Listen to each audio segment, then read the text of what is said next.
Saint Boniface, Bishop and Martyr. Saint Boniface was born in 672 and died a martyr's death in 754. As Saint Paul was known as the Apostle to the Gentiles, Boniface was known as the Apostle to the Germans. He began his religious life as an English Benedictine monk. He was about to be elected as an abbot when he declined the nomination in favor of devoting his life to the conversion of the Germanic tribes. He stood out for his Christian orthodoxy, adhering to the Roman Church, its traditions, and his fidelity to the Pope of Rome. His first missionary journey in 719 was at the request of Pope Gregory II. Paganism was, as is today, an easy way of life. It gives the person permission to live life as they see fit, or in any way that makes the person feel good. Christianity is a far more difficult life because of the Christian's willingness to follow the Ten Commandments. He accepted the Germanic tribes as they were, not as he would have them.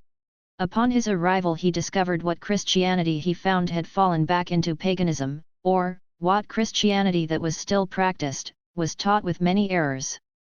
The clergy were responsible for a Christianity made up of congregants, who were lax, and uneducated in their faith. The clergy themselves were largely uneducated, lazy, and not always obedient to their bishops. In certain instances, even their ordinations were questionable. When he returned to Rome in 722, he reported these conditions and the Pope instructed him to reform the German Church. As you would expect, he met resistance at his every attempt to correct the German Church, until he was made a regional bishop, and authorized to organize the whole German Church. The West Germans created many problems for him because of their interference in the elections of bishops, their worldly clergy and lack of papal control. In order to restore the German Church, he restored the obedience of the clergy to their bishops and established many Benedictine monasteries. Many monks and nuns joined his mission to revive the German Church. During his final mission of preparing converts for their confirmation, he and 53 of his companions were massacred.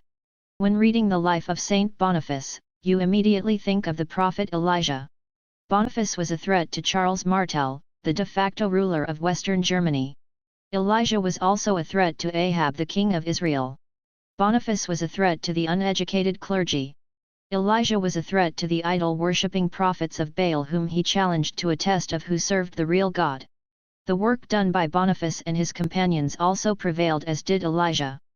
After all, who is Apollos? And who is Paul?